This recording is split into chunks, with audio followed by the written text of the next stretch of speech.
আমি একটা মাহফিলে আমি একজন মুরব্বী মানে বয়স্ক মানুষ মাহফিল থেকে বের হয়ে যাচ্ছিল, তো এটা আমি কখনো অ্যালাউ করি না যে আমি যতক্ষণ আলোচনা করব সবাই থাকতে হবে, একজনও যেতে পারবে না, কারণ আমার বিক্ষিপ্ত কথা তার কাছে বিক্ষিপ্ত একটা মেসেজ যাবে, কিন্তু আমার পুরোটা আলোচনার ভিতরে কিন্তু একটা মূল থিম থাকে। তো সে যদি অর্ধেক শুনে চলে যায় তাহলে তো সে আমার মূল থিমটা পেল না। তো ও যখন চলে যাচ্ছিল আমি তখন ডেকে বলছিলাম যে আমার মতো করে আমি যে মুরব্বী মানে যাওয়া যাবে না, এটাই ইশারায় বলছিলাম।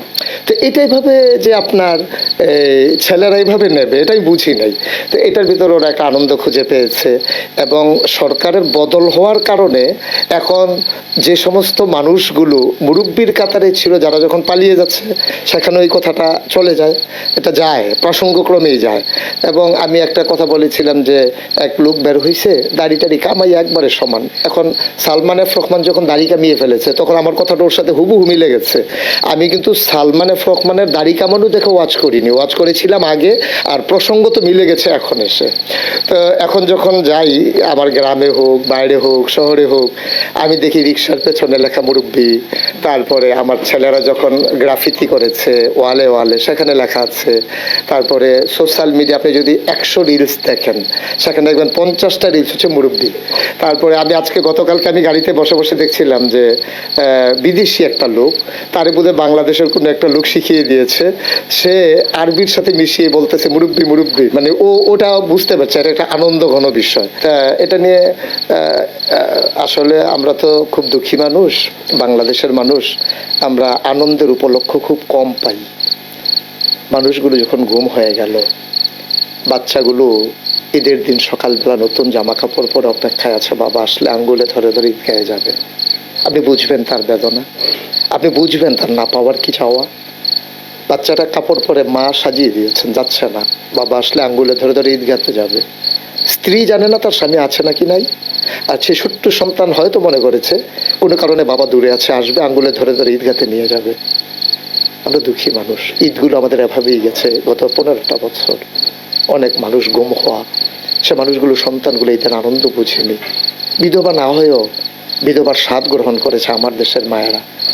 আপনি বুঝবেন না এই যে কেমন আকুতি, সেই কষ্টের মাঝে দ্বিতীয় স্বাধীনতায় আমার মুরব্বী বলা যদি একটু আনন্দ দিতে পারে, আমি মনে করি 15 বছরের দুঃখ তাদেরকে ভুলিয়ে দেওয়ার জন্য একটা শব্দই যথেষ্ট।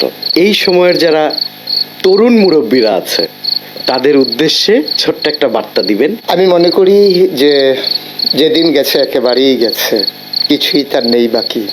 সুতরাং আমার যারা নতুন প্রজন্ম, আমি বারবার বলি তাদের চোখে আমি বিশ্ব দেখি, তাদের হৃদয়ে আমি ভাবতে শিখি।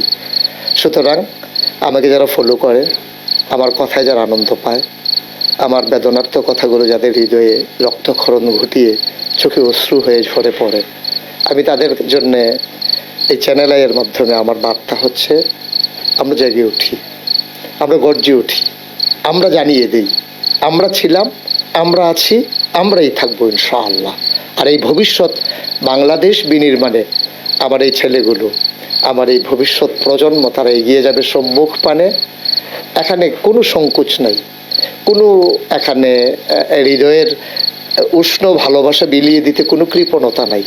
সবাই মিলে সবাইকে ভালোবাসি, সবাই মিলে কাঁধে কাঁধ মিলিয়ে আমার কাগজে পত্রের সোনার বাংলাকে প্রকৃত অর্থেই সোনার বাংলা হিসেবে গড়ে তুলি।